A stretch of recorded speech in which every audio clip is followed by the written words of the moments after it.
어제 노무현 전 대통령 8주기 추도식에서 문재인 대통령이 추도사를 하던 중에 의외의 말을 했습니다. 의외의 말 어떤 거요? 현직 대통령으로서 이 자리에 참석하는 것은 오늘이 마지막일 것이다. 이 전혀 예상하지 못했던 말이었는데요. 맞아요. 이 현직 대통령으로서 임기 중에는 노무현 전 대통령 추도식에 참석하지 않겠다고 밝힌 문재인 대통령. 이 뉴스의 행간을 좀 살펴볼까 합니다. 사실은 해마다 내려오겠다라고 할 줄 알았는데 그렇죠. 오히려 오늘이 마지막이다. 현직 대통령으로서는. 예. 임기 마치고 돌아오겠다 이런 거죠? 네. 그러니까 저도 이 발언에 좀 놀랐는데요. 이 문 대통령은 추도사에서 이제 당신을 온전히 국민께 돌려드린다. 노무현 시대와 이제 작별을 이 말을 하면서 고했고요. 그런 뒤에 현직 대통령으로서 이 자리에 참석하는 건 오늘이 마지막이다. 이렇게 밝혔는데요.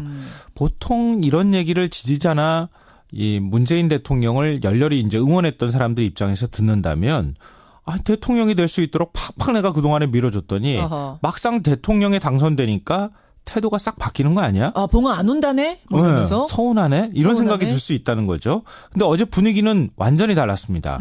이 권양숙 여사와 추도식 참석자들은 무슨 뜻인지 알겠다.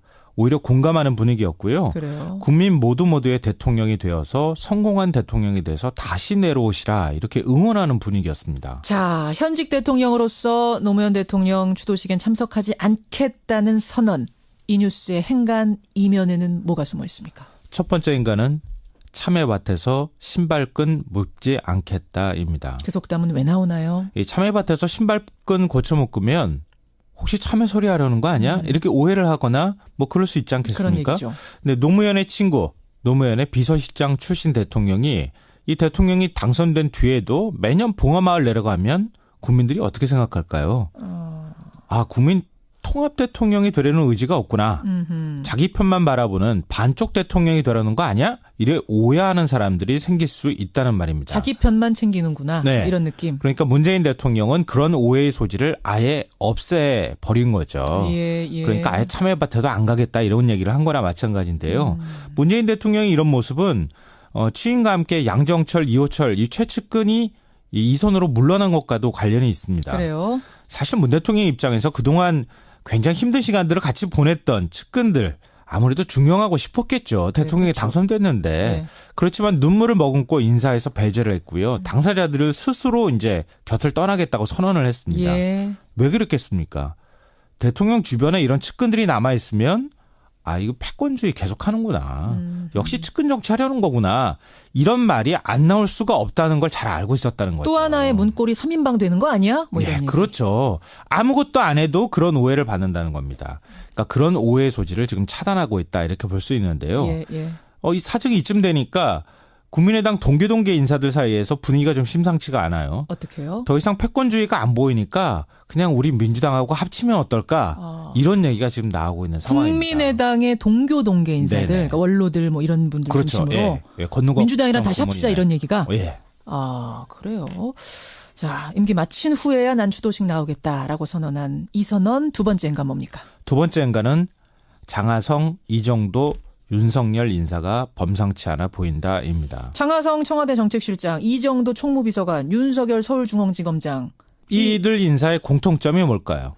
이 인사의 공통점 파격적이었다는 거요? 아니요. 한마디로 빚진 게 없는 사람들이다입니다. 더 냉정하게 말하면 내 편이 아닌 사람들인 거죠. 근데 대통령 당선되고 내 편 아닌 사람들을 이렇게 쓰는 게 쉬울까요? 그것도 첫 번째부터 네, 쉽지 않아요. 쉽지 않아요. 네. 그렇지 않으니까 그동안에 그렇게 안 해왔던 거죠. 그렇죠. 근데 그렇게 했다는 거죠.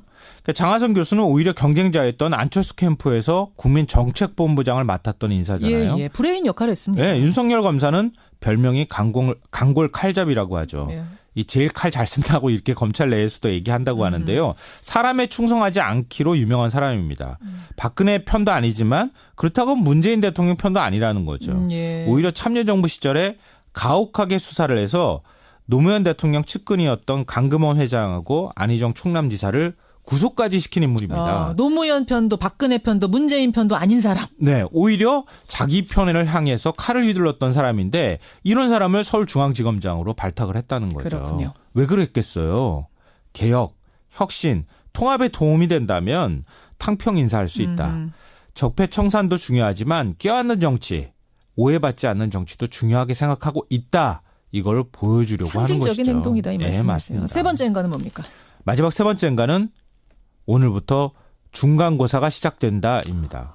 중간고사요? 네. 웬 오늘 중간고사? 이낙연 총리 후보자 인사청문회가 시작되잖아요. 이낙연 총리부터 이제 시작해가지고 줄줄이 열리는 네, 거죠. 장관 청문회 쫙 이제 이어질 예. 텐데요. 자유한국당과 바른정당이 지금 단단히 벼르고 있습니다. 이 자유한국당은 자료 제출을 거부했다고 하잖아요. 네, 너무 예. 늑장 제출했다 이런 얘기 있었는데 네. 이걸 문제 삼아서 청문회 보이콧 카드를 지금 만지작하고 있습니다. 뭐 상속재산 누락, 위장전입 뭐 등등 여러 의혹을 거론하면서 어제는요. 이낙연 후보자 즉각 사퇴하라 이런 성명을 발표하기도 즉각 했습니다. 사퇴 얘기까지 나왔군요. 네. 단단히 벼르고 있다는 얘기네요. 뭐 아직까지는 결정적인 흠이 뭐 발견되지는 않았다 이런 쪽에 무게가 좀 실려 있어서 인준안이 통과되기는 할 것이다 이런 얘기가 나오고 있지만 만약에 그동안 드러나지 않은 어떤 의혹이 튀어나온다. 예. 그래서 혹시 낙마한다. 예. 그러면 첫 평가고사에서 낙제점을 받을 수도 있습니다. 굉장히 큰 난관에 부딪힐 수 있어요. 사실 예, 첫 맞아요. 번째 이건 총리 예상할 인사 수 없는 실패하면 거예요. 휘청하거든요. 또 4대강 재감사나 정교조 합법화 문제 예. 이것 가지고도 지금 야당이 단단히 벼르고 막 지금 날을 세우고 있거든요. 물론 청와대에서는 우리 전교조 합법화 청와대에서 생각한 적은 없다고 했긴 했습니다만. 네. 근데 4대강 재감사 이거 하나만 가지고도 지금 허니문이 끝날 조짐을 보이고 있습니다. 그러니까 문재인 정부가 지금까지 해왔던 것처럼 과연 순항할 수 있을까?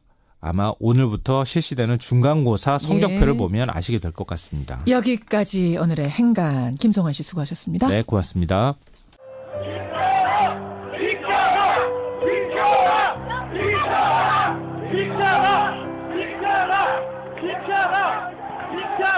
우리나라 민주주의가 지금 위기에 처해 있습니다. 보십시오. 시청 앞에서 분양하는 것조차 막고 있습니다. 하는 거구나.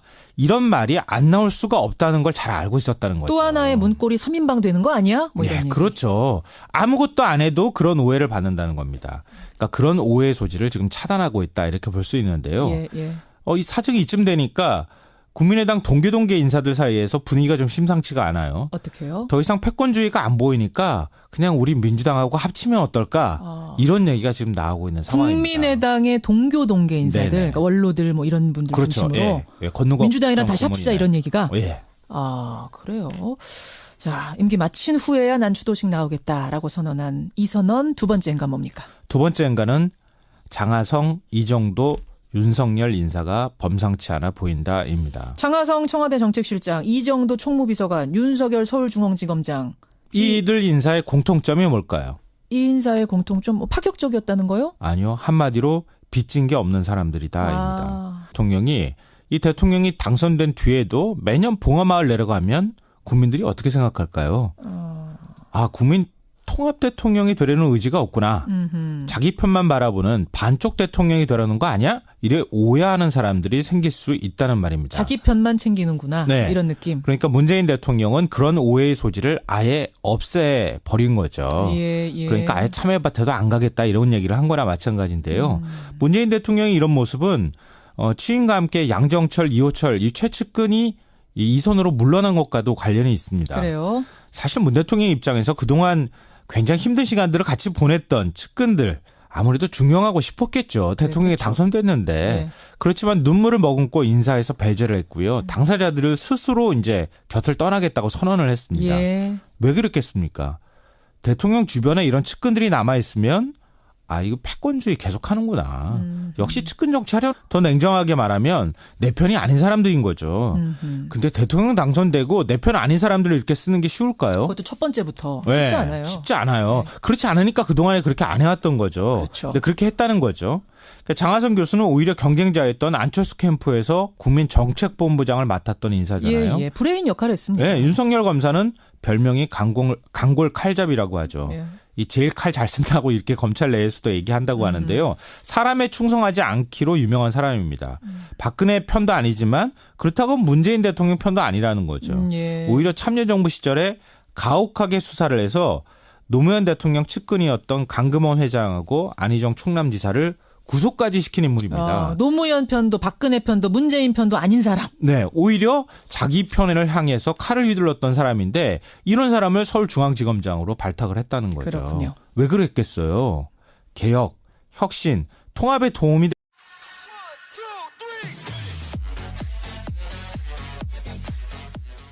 어제 노무현 전 대통령 8주기 추도식에서 문재인 대통령이 추도사를 하던 중에 의외의 말을 했습니다. 의외의 말 어떤 거요? 현직 대통령으로서 이 자리에 참석하는 것은 오늘이 마지막일 것이다. 이 전혀 예상하지 못했던 말이었는데요. 맞아요. 이 현직 대통령으로서 임기 중에는 노무현 전 대통령 추도식에 참석하지 않겠다고 밝힌 문재인 대통령. 이 뉴스의 행간을 좀 살펴볼까 합니다. 사실은 해마다 내려오겠다라고 할 줄 알았는데 그렇죠. 오히려 오늘이 마지막이다. 현직 대통령으로서는. 예. 임기 마치고 돌아오겠다 이런 거죠? 네. 그러니까 저도 이 발언에 좀 놀랐는데요. 이 문 대통령은 추도사에서 이제 당신을 온전히 국민께 돌려드린다. 노무현 시대와 이제 작별을 이 말을 하면서 고했고요. 그런 뒤에 현직 대통령으로서 이 자리에 참석하는 건 오늘이 마지막이다. 이렇게 밝혔는데요. 보통 이런 얘기를 지지자나 이 문재인 대통령을 열렬히 이제 응원했던 사람들 입장에서 듣는다면 대통령이 될 수 있도록 팍팍 내가 그동안에 밀어줬더니 막상 대통령에 당선되니까 태도가 싹 바뀌는 거 아니야? 봉화 안 온다네? 그러면서 서운하네? 이런 생각이 들 수 있다는 거죠. 근데 어제 분위기는 완전히 달랐습니다. 이 권양숙 여사와 추도식 참석자들은 무슨 뜻인지 알겠다. 오히려 공감하는 분위기였고요. 그래요. 국민 모두의 대통령이 되어서 성공한 대통령이 돼서 다시 내려오시라 이렇게 응원하는 분위기였습니다. 자, 현직 대통령으로서 노무현 대통령 추도식엔 참석하지 않겠다는 선언. 이 뉴스의 행간 이면에는 뭐가 숨어 있습니까? 첫 번째 행간은 참외밭에서 신발끈 묶지 않겠다입니다. 그 속담은 왜 나오나요? 이 참외밭에서 신발끈 고쳐 묶으면 혹시 참외 소리 하려는 거 아니야? 이렇게 오해를 하거나 그럴 수 있지 않겠습니까? 그런 얘기죠. 근데 노무현의 친구, 노무현의 비서실장 출신